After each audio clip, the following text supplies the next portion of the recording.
একদিকে রাজ্য প্রশাসন বলছে যে উন্নয়নের জন্য তারা সচেষ্ট, কিন্তু অন্যদিকে বাস্তব চিত্র যেন উল্টো কথা বলছে।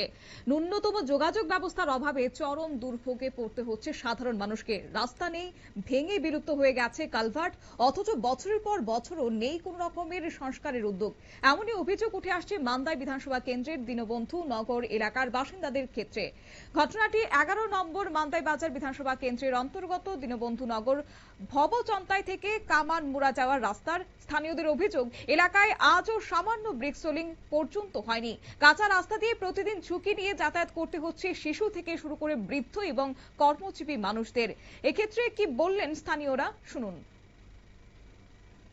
আমরা তো দেখেন এটা 5 বছর হয়েছে এভাবে আমরা কষ্ট, ডাক্তার হোক বা যাই হোক, এইদিকে কয়েকটা ফ্যামিলি আমরা এইভাবে চলাফেরা করতেছি।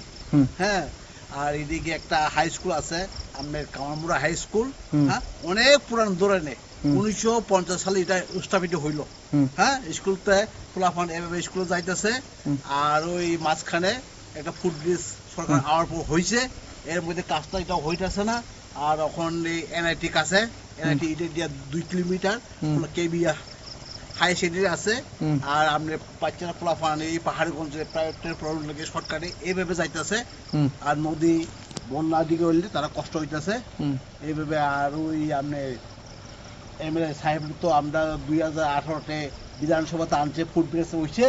আর এখন যে বর্তমানে যে বর্তমানে 2023 সালে যে আপনার স্বপ্ন দেববর্মা, হ্যাঁ, ত্রিপুরার মধ্যে যে এমএলএ আর ওই জগদীশ স্যার আপনি চেয়ারম্যান হয়েছে এডিসিতে 2021 পর 5 বছর। আর এখন বর্তমানে এমডিসি এই কোনো দেখাশোনা হই না, করছো না। আর আমরা যেভাবে এটা অ্যাকশন প্ল্যানটা ফালাইতেছে, তারা অফিস আদালত কইতাছে এটা হইব হইব হইব, অসুবিধা তো আরো বাড়তাছে। স্থানীয় সূত্রে জানা যায়, এই রাস্তায় একসময় একটি বক্স কালভার্ট ছিল, কিন্তু প্রায় 5 বছর আগে ছড়ার জলের তোড়ে সেটি ভেঙে সম্পূর্ণভাবে বিলুপ্ত হয়ে যায় বলে তারা অভিযোগ জানিয়েছেন। এরপর দীর্ঘ সময় পেরিয়ে গেলেও নতুন কালভার্ট নির্মাণ কিংবা রাস্তা সংস্কারের কোনো উদ্যোগ নেওয়া হয়নি বলেও তারা অভিযোগ তুলেছেন।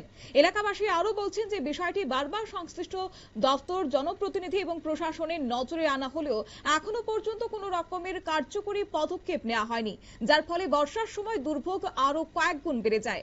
দেশে যখন উন্নয়নের নতুন দিগন্তের দিকে এগিয়ে চলেছে, তখন 2026 সালে দাঁড়িয়েও মান্দাইয়ের এই প্রত্যন্ত এলাকার মানুষ মৌলিক পরিকাঠামো থেকে বঞ্চিত হচ্ছেন।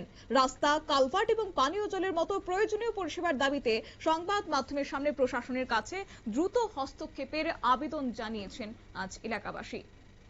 নিয়ে নিচ্ছি ছোট্ট একটি বিজ্ঞাপন বিরতির, সঙ্গে থাকুন।